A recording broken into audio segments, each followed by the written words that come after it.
All right, so yeah, I think you hit it definitely on the mark when you said, like self awareness will allow you to discern. Something we wanted to talk about earlier. Discern whether or not we should give our energy to something. Okay. And that's where spirituality is. That's what spirituality is.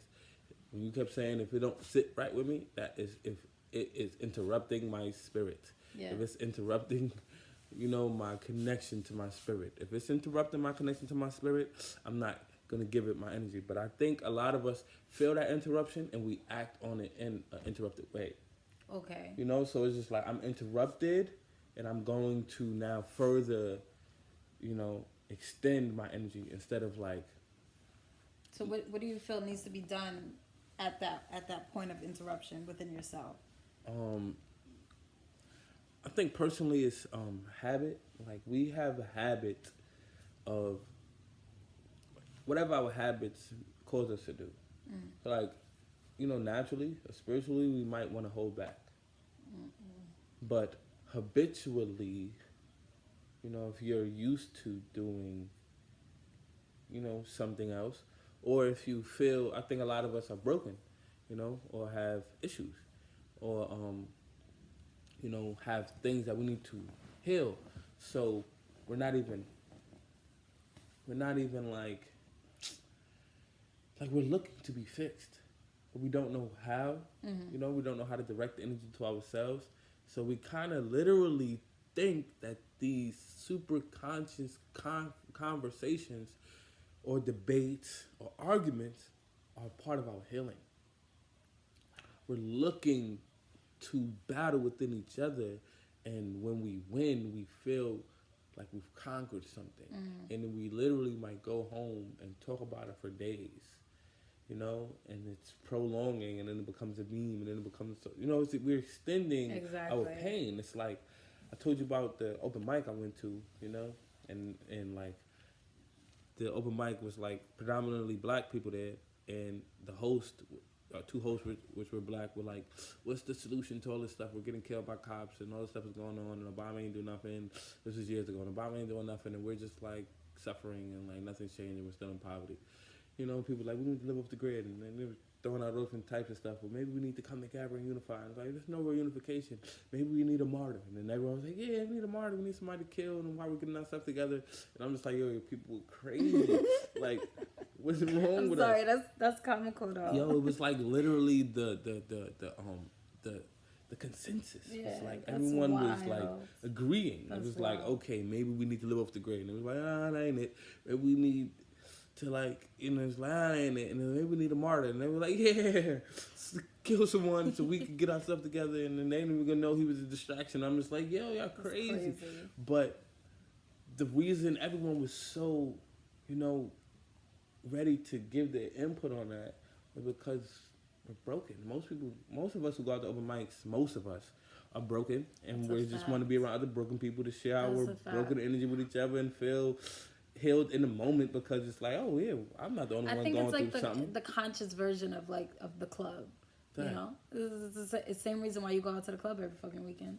You know what I mean? And because you're looking to be healed, but you don't know how. Yeah. And you think that you're going to magically find Prince Charming in the club. You think you're going to magically find the answer, Marcus Garvey. Yeah, you think you're going to find Marcus Garvey in a Hotep conversation. You think, and it's like, I'm not saying you can't. It's just not. It's not the thing. Yeah. It's not the thing. Like, it's not, you might actually have a conversation with someone who says something that wakes you up for real. But most of it is like people just want to win a conversation, win an argument, but, that's how I spill on consciousness versus spirituality. And I think a lot of what you said about how you do things without even saying it, you were literally speaking from like a spiritual standpoint. Like, I want to be free. I always want to make sure I'm sitting spiritually right. So I'm not going to give energy to certain things. Yep. I'm not going to follow the trend. That's not spiritual. Like, that's conscience. I'm going to be what people need to follow. I'm abundant in that spirit. Right. Absolutely. So I have some things here.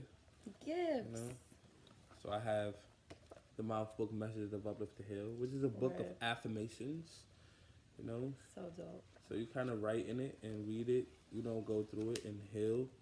You know, what would you say is this book? Is this spiritual or conscious? No, that is funny. That's definitely spiritual. Yeah. And you got the synonym right on the back. Yeah, definitely spiritual. I think what I like most about this, and I mean pretty much everything you put out, is interactive. Like, I love reading. That's one of the daily exercises, that I do for my brain. But when I open a book to read, I'm reading someone else's thoughts, someone else's, Right. perspective on life, or whatever the case may be. And it's the same thing with the creation of these books. Right. But the difference is it forces me to interact with myself and engage with my thoughts and put it into practice. I like to read every day too. How often do you read? Like, I mean, how long do you read? Like, you read daily? Like, I'm not gonna lie.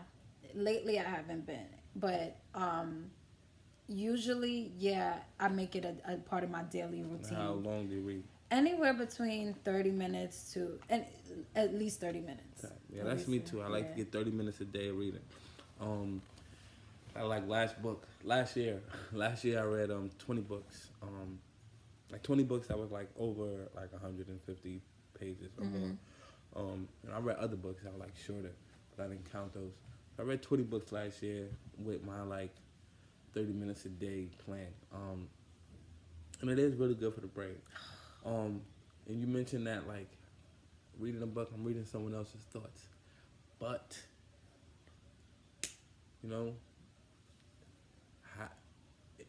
what do you do? Like, and knowing that, I know the same thing. Mm-hmm. Knowing that, personally, I'm very choosy, like, what I want to read. Yeah. Because you could have 100 wise men. You could read 100 books by 100 millionaires. And now you have, after reading 100 books, by 100 millionaires, now you have millionaire thoughts in you. So it's not bad to have other people's thoughts. Oh no, definitely not. You're actually just you being yourself. You have everyone's thoughts you ever communicated with in a way. Like we all pull from each other. So like, yeah, you just got to be aware. You do have to be aware. From. And what I've learned too, just in my journey, is like if it appeals to you, do it. You know what I mean? Like, so I'll look at a book or I love reading spiritual books. That's my main forte. Like, no wonder. Yeah, it reflects, right? That's my main thing. However, it's not all of them that appeal to me. Like, just because it's a spiritual book doesn't mean that I resonate with it. So I just, how I go about choosing it, if it feels right, I'll read it. And if I start to read it and I don't really, bangs with it, then, I'm off it. I'm on to the next. But what I was getting ready to say is that the main thing that I realized about reading, even if it's not so much about the content, don't get me wrong, I know the content is very important. What you're actually feeding your mind is just as important as the actual act of reading. The habit, exactly, that you're creating. It really, you'll be having like a regular life, a regular week. And then if you start to implement reading, just the very habit of reading something every day, your life will tremendously change. Right. Like, I don't know what it is. I believe the same. Yeah. So I've seen that happen in my life, and I'm like, I enjoy reading. It's up there. I replaced watching TV with with books. So. Right. Likewise, I haven't watched TV. I went to the movies. I go to the movies sometime. I went to the movies yesterday to see Dragon Ball. I've heard Dragon Ball Broly, that shit. It's pretty good. I can't say it's my thing. I didn't even know what the trailer looks like, to be honest. No, but that's the thing about Dragon Ball. Dragon Ball is very like it's so rare, like it's so powerful that like you don't need commercials and trailers. Yeah. It doesn't need like all the promotion that other movies need. Gotcha. It's like it's like is it still animated? It's still animated. Okay. So like how like they didn't do the cheesy brain real thing. Try to make it humanized like Avengers or something. But that's good. Like the Marvel has that. They can do that. They're really good at it. But I don't know about Dragon Ball. It would maybe, I don't know. It would be different though, because it's a lot of characters and a lot of different types of people that they would be very hard to like you know, I don't know. I mean, it would be hard, but it would take a lot for them to like make that human. But I like to like when I seen it, you know, going to the movies. I feel like personally, like when it comes to like movies, like I barely go to the movies. I'm barely watching anything. But Dragon Ball has this type of energy that like the fact that you said you heard about it without seeing the trailer speaks power. It doesn't need like all the promotion that every other movie needs. You know, like if it wasn't promoted right, you might not even seen it. But Dragon Ball is different. I haven't seen one trailer either, but I went to see it because once I heard about it, so I knew I was going to see it. I feel you. Like, so, I feel you. Like, certain things have that power. Like, you know, if Jay-Z's going to drop an album, it's like, okay, I got to listen to the Jay-Z album. Know. It's already spoken for. Yeah, it's like once you hear about it, you ain't even got to, like, know a single yet. Yeah. It's like Jay-Z has that power musically. Right. You know, so Dragon Ball is like the Jay-Z anime. Like, you know, like, I don't know no other That's powerful. anime can do that. What else Alright, so I also have, let's go here. Woo. I have the Pick Up Poetry educational playing card game, and this is an original creation I created. I actually need to see this. Yeah, we can play this. This is cool. And what it does is it has the 9 basic poetic elements: metaphor, simile, hyperbole, rhyme, alliteration, repetition, personification, oxymoron, and onomatopoeia. So you pretty much learn, you know, how to learn about these elements while playing the game in a way. Yeah. And then there's the BluePoetTree handbook, you know, which is like an accessory to the Pick Up Poetry. So these go together. Card game. Yeah, they go together. If you got that, you're good. But if you got this and this, now you're great. You know, you're phenomenal. You're amazing. It's not just a poetry workbook. So like I'll go through the table of contents so you can see what it's about. Chapter 1, Pick Up Poetry games. So there are 10 different games you can play with this deck of cards. Oh wow. Okay. In chapter 1, you know. So let's look. So it has the traditional way, which is on the back of the cards, the directions, the traditional directions. So this is the same thing as this. And then it has a different game for ages 6 and up. Cool. You know, so like you might not know how to read, but there's numbers, so you could kind of still play. Use that, right. Using the numbers. Pick Up Match, which is kind of like a solitaire type game, but with a twist. Pick Up War, which is kind of like I Declare War, but using the elements here, so it's kind of cool. Pick Up Writing, so it's like you gotta know now. Like now it's testing your knowledge of the elements, metaphor, simile, hyperbole, rhyme. So kind of like you'll pull 3 cards and then state topics, and you kind of gotta write within a minute and see who has the most. You know, if I pull hyperbole, repetition, and personification, and the topic is New York City man and paper, you have to make a hyperbole, a repetition, or you know, as many hyperbole, repetitions, personifications in a minute time writing using these topics, and whoever gets the most, you know, wins the round, and we keep going. So, kind of practice your use of them. Yeah, okay. Heads Up Poetry, which is kind of like you'll pull a card and you gotta guess. You gotta like kind of give me an example. If this metaphor I pulled and I don't know that it's metaphor here, you'll say a metaphor and I have like metaphor, you know. And then you know, Heads Up Poetry, and then this is kind of like official solitaire using this. Oh, and it's a board game too, but that's not with the cards. Game? That's another. You got too much going on for me, bro. So. Too much. And then we have the sing-along. Pick Up Poetry sing-along. It's a song for Pick Up Poetry.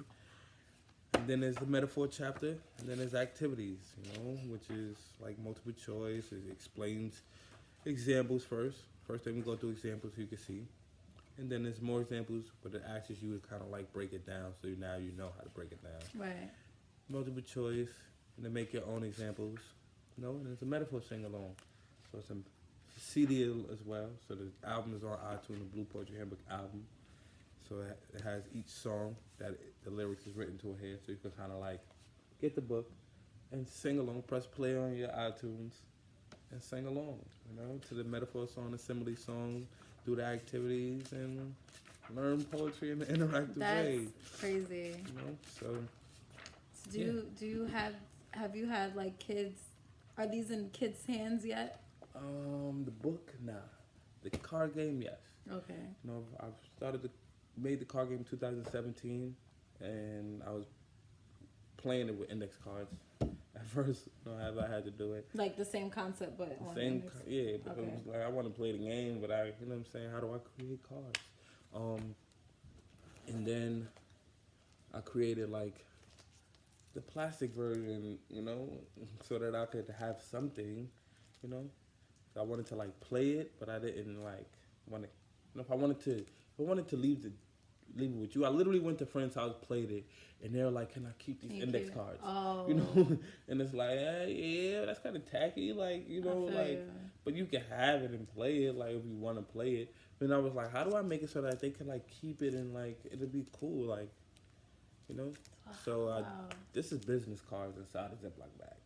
So I just like went to Staples, printed out this stuff on index cards and put it in a plastic bag so I could create a card game. So I could have it. And I was selling these joints for $10. Great. And it was working. That's amazing. And it allowed me to fund enough to get these. You know, save up enough funds to get these. So yeah, it's no shame in my game, you know. So I was working with a group of people who like helped me like crystallize it in this way. And then when I stopped working with them, we was on this step, you know, and I had to get this step kind of on my own, and it was a journey. So it's not in kids' hands yet because I literally just got these like a week ago. Okay. Okay. Yeah, I ordered these. It was saving up for like literally a year to get these joints. So I ordered like 1,000 of these decks, you know. And I literally was done with this book. So this is even newer. Like, I was done with the book, like, 2 weeks ago. I was done with the book in December, so, like, over 3 weeks ago. But I had printed out the copy, and it was, like, messed up. So I, like, finally printed out the copy that's nice, like, 2 weeks ago. Yeah, like, I totally see this, and I think that's what the intention was, like, in schools and, you know, libraries and for... Oh, that's amazing. That's what inspired me. Yeah. I'm a teacher by passion. You know, just that's my energy. That's why I say if you don't know, you're about to know right now. You're about to learn education, because that's my persona. That's my identity. I'm a teacher. So I was teaching poetry workshops, and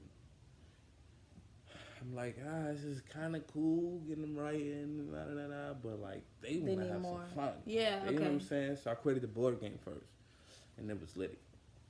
And then I created the card game, and it was litty.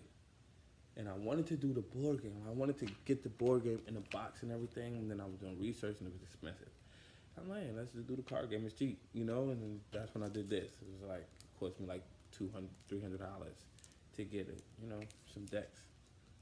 So, and then I was like, how much would it cost to get it in boxes, you know? And that's awesome. Came out, you know what I'm saying, like $2,000. But it's a little more affordable. you know, but you know, I was up for the challenge, and now I feel like I'm ready. Like this is literally like brand new. Okay. So like I plan, I'm hitting up all my friends who works at school. Yeah. And I'm like, yo, what's up? Yeah. Like, let's get this there. Like, whoever was the English teachers, whatever class y'all got. Like, let's get this there. Like, let's build on it. So, like, this definitely will be in some schools soon. I can see it. I see it. I'm here for it. Right. With that being said, you know, is there anything you want to say to the podcast listeners? Is there anything you have going on? Are you planning on writing some books? Are you planning on expanding your artistry to the people? Do you have any events you might be featured at? Or you want them to follow you on the gram? You know, just... Of course. So the main thing I have going on right now, which is under construction, is a children's book. It's in poetry form, but it's on emotions. That's the topic of the book. So I'm working on getting the illustrations done right now. So that's coming real soon. Have an illustrator? Yes, I do. Okay. You do that too? Nah, or you just have, you got the connect? I got a few yeah. people who do stuff like that. But, I mean, now that you told me you got 5 books, so 3 of them are I'm coming right to you. I'm coming right to you to, like, you know, really solidify the publishing process and all that good stuff. So that's definitely on the way. You guys will definitely know all about that. That's the main thing I got going on right now. I don't want to, you know, extend myself, you know, beyond what I have planned. But, yeah, I'm definitely looking into publishing. Like, I want to explore that realm. So, yeah. But for now, I'm going to keep expanding as a spoken word artist or a poet or whatever you want, whatever you will. And just be out at these events, you know, spreading my art. I'm inspired even anytime I go somewhere, you know, so it inspires me to really just write more and solidify my craft and really be out here. So it's pretty simple right now, but I could see where this is going, and it like connects like you. The sky is beyond the limit. It's only right? Up is the only way to go. That's right. Up is the only way. Yeah, so. Yeah, definitely appreciate. So tell them your handle, your social security. I mean, your social network. Here we go. So yeah, I'm only on Instagram at poetically_voiced. That's POETICALLY_voiced. And yeah, go by V. I'm pretty simple right now. That's it. Okay. Poetically_voice. Follow her. You feel me? Right. For the spiritual vibes. I thought I left my wallet in the crib. Oh, wow. Okay. I was tight, like, yo, I'm driving on the license. I pulled over. Like I was really tight. Yeah, it's right here. We lit. Look, good vibes, good vibes. Yeah. Good. Thanks for opening that up. I was literally shook, like, yo, I'm black, driving in a car with one headlight out. I don't got time. Not the headlight. The headlight is whatever the other light. It's the headlight in the back? Nah, it's the headlight. It's in the front. The light works, but it's like, you know, it's like 2 lights. You know, like I don't know. It's like a main light. I thought the whole thing was the headlight, but it's the light is on the left side, but it looks dim because it's 2 lights. Okay, yeah, I know that. You know? Yeah. Because it's 2 lights. Like one of those bulbs is not working. At all, so like it's completely out, or it's I don't know if it's dim or it's out, but I know you can tell. Like I'm driving, I'm like, this left light look a little dim, and the cop pulled me over. I'm black with no lights. All of the strikes against you. This is not healthy. So this is not healthy. So I'm glad the wallet was in my bag. Gucci. All right. So yeah, poetically_voiced. You know, hopefully y'all appreciate this podcast and got what y'all, you know, got something from it. Consciousness versus spirituality. Conscious people out there do not feel any type of way. We need y'all. You feel me? We need y'all because y'all are warriors. Y'all are our on the front line revolutionaries. You feel me? And we, spiritual people, are right there behind you to make sure you balance. You feel me? And I think it's all in one because I think consciousness, you know, I think you said enough. We all need each other. We all need each other. We all here. You feel me? But we just talking about open mics. We tired of going to open mics and leaving feeling drained. Tired of leaving feeling drained. Oh, I like that. You know, like that. That's they just always, you know what I'm saying? Like everybody complaining. I'm just tired of feeling like people complaining. You feel me? And I think one of the secrets to life is to be grateful. One of the secrets to life is gratitude. One of the secrets to success is just grace. Yeah. And complaining blocks that. You know, blocks that. And that's spirit. Spirit don't complain. That's right. Spirit don't complain. Just be. Spirit don't play victim. Spirit don't complain. Spirit don't play victim. Only ego do that. And consciousness kind of allows the ego to just emerge. Yeah. And that's the thing, you know. We need the ego. You know, ego and spirit is one. There's yin and yang. We all working together. Consciousness and spirituality is working together. We just talking about the pros of putting spirit first. You feel me? Right. Putting spirit first. You know, don't put the trend first. Consciousness will ride trends. Spirit don't ride no trends. You feel me? So I hope y'all took something positive from it and learn. You feel me? If you don't know, you're about to know right now. You're about to learn. Education. Let's go.